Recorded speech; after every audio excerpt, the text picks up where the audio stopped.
There are a lot of people getting into Marvel Champions right now, and that's really cool to see. That's really exciting to see. But I do have a word of advice or maybe a word of warning. I'm not really sure the right way to look at it.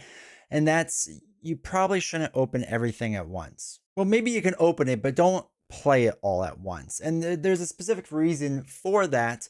The main one being is it's just too much content at this point. As of right now, we have, I think, more than 50 heroes that are out there, more than like 30, 40, villains that are out there, and also a ton of player cards. More player cards than I can really keep up with. And I feel like one of the things that becomes overwhelming for new players is they jump into the game and they get really excited and they just open everything up because they're so excited about it. Honestly, I did kind of the same exact thing with Arkham Horror. I jumped into Arkham Horror because I love the game. I think it's really fascinating and really interesting. But the problem is my card pool size got really large really fast. Now you may think that's not a bad thing or the worst thing in the world, but truth is that I got kind of overwhelmed. I would have to rely a lot on Arkham DB to build decks for me. And that's not a bad thing. That's a thing that a lot of people do over in Marvel Champions as well. When you use Arkham DB, one of the things you're going to notice is that there's a combination of cards that will be working, and that will be really great to see at first. But the problem is you don't always pick up on why it works, and this is one of the faults with that system. Trial and error can be a really good thing. It's also a really scary thing because we hate losing over and over and over, and I get it. But honestly, the way I've gotten better at Marvel Champions is by losing a ton. I'm really good at losing, I guess is one way of putting it. And because of the adjustments I've made over time for my deck building process, I'm really good at deck building now, or at least I'm much better than I used to be. I also will spend time on Marvel CDB to kind of get rough ideas and then tweak it how my gameplay style works, or tweak it to what I think would be better in a certain situation. I can't really do that with Arkham Horror because I don't fully understand the card pool size as a whole. I don't understand what all the different cards are that are out there. I don't understand the best way to use them and the whole level up system. I don't understand some of the things there as well.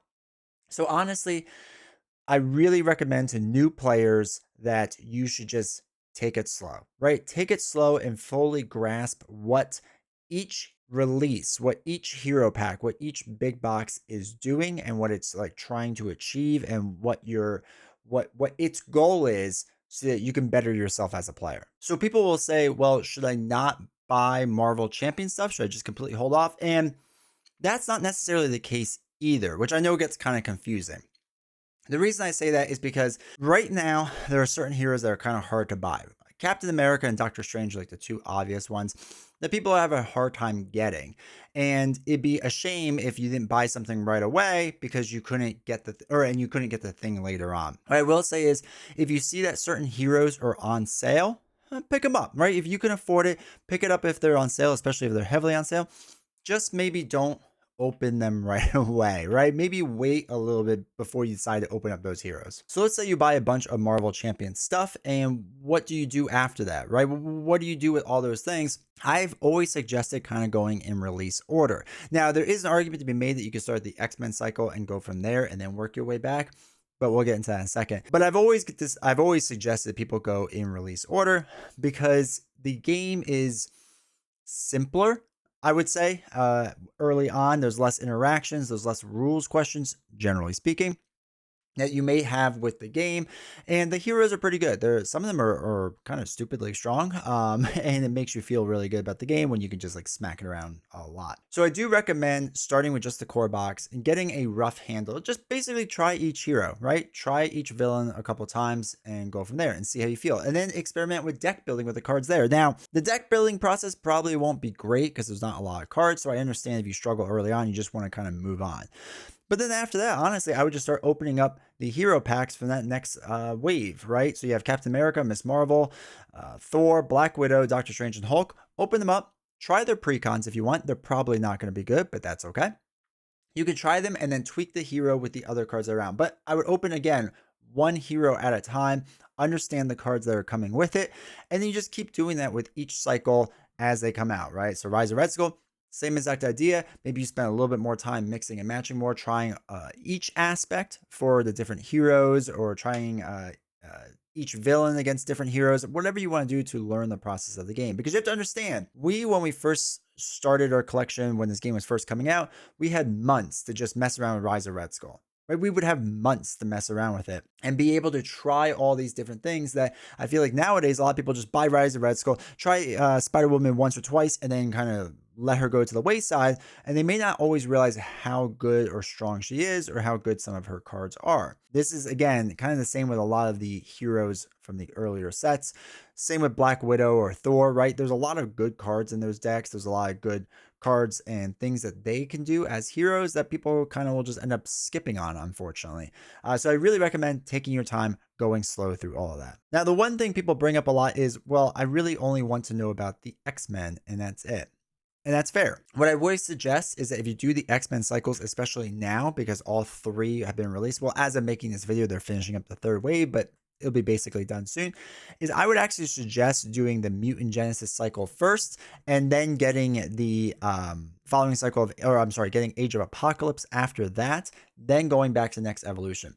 Next Evolution was like a weird break between the X-Men stuff, and it had a lot of X-Force cards, and I think it'd be better to get X-Men, then X-Force, so that you can really kind of build out the X-Men decks and make them kind of compatible with each other. Not that the X-Force cards can't work with them, but there are a handful of cards that are X-Force trait only, and it'll kind of like throw off your deck building process. So go X-Men with Mutant Genesis, then Age of Apocalypse, then try Next Evolution. And then again, I would go back to the beginning of doing Rise of Red Skull and whatever else. The other thing that gets brought up by a lot of new people is, well, can I just skip hero packs or cycles? And absolutely, it's your game. You can do whatever you want. Does it limit your card pool a bit? Yeah, I mean, a bit. Like, for example, let's say you didn't like Spider-Man stuff for whatever reason, and you wanted to skip Sinister Motives, Nova, Ironheart, Spider-Man, Spider-Ham, and Spider. Now, you should probably still get Ironheart and Nova because they work separately than the rest of the Spider Wave. But if you didn't buy Sinister Motives, Spider-Ham, and Spider, are there a few cards that'd be really nice to have, like, I believe, Repurpose in the Spider deck? Yeah, that'd be really nice to have in a lot of decks, and I think it's worth picking up just for that. But is it going to ruin the game for you? No. I actually don't play Repurpose that much. I'm not a big fan of the Repurpose build. Not that it's a bad build. It's a very good build. It's just a build I don't enjoy as much as other things out there.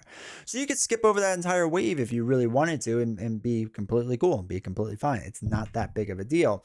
But I know a lot of people stress that, oh, if I'm missing some card, am I going to miss out on huge aspects of the game?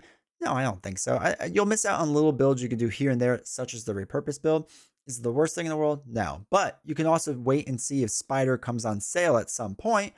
Then pick up Spider really cheap because it could be worth it for those aspect cards. The biggest thing I just wanted to stress, though, is that if you're diving into this game in the beginning, do not go overwhelmed and do not make the mistakes I made with Arkham Horror. Again, I've had Arkham Horror for years now, and there are still probably 100 some cards I don't fully understand still to this point. Now, I don't play Arkham Horror as much as I play Marvel Champions, so maybe that's a part of the problem. But I feel like I'm so far behind the 8-ball, and I put myself even further behind because I just kind of dove into everything, sleeved everything up, and then didn't know how to deck build. I didn't know how to do anything, and I didn't know where to start because it all got mixed and mingled together. Maybe if I unpacked everything and kept them separately, it would have been better, but I didn't do that. And unfortunately, I'm kind of paying the price for it now. So that's why I want to warn you with Marvel Champions. I know you'll get excited that you want to get everything, that you want to play all your favorite heroes. I totally get it. It's an awesome game. It's an awesome experience, but I really want to reiterate, take your time with it. There's nothing wrong with taking your time on any of the heroes with any of the deck building. And if you have to skip things, that's fine. For now, try to keep a cycle together. That's usually generally a good practice. But also, if you find a hero that's on sale, like a deep sale discount, but you're not quite there yet, but you know at some point you want the entire collection, I don't think there's anything wrong with just buying that hero pack, keeping it in the closet, just keep it safe, keep it secure, and then when you get to that point in the game, or when you've learned a lot more from the heroes that you're currently working with, then move on to that next one. So hopefully this video is a little helpful, inspirational, motivational. I don't know, maybe make sure that you don't get overwhelmed or something. If it has helped you at all, make sure to like button, hit subscribe, all that fun stuff. Leave a comment down below. Let people know your tips to not get overwhelmed in Marvel Champions, because it is one of the best games that is out there right now. It's one of the best games that's ever been made, and I hope you'll love it.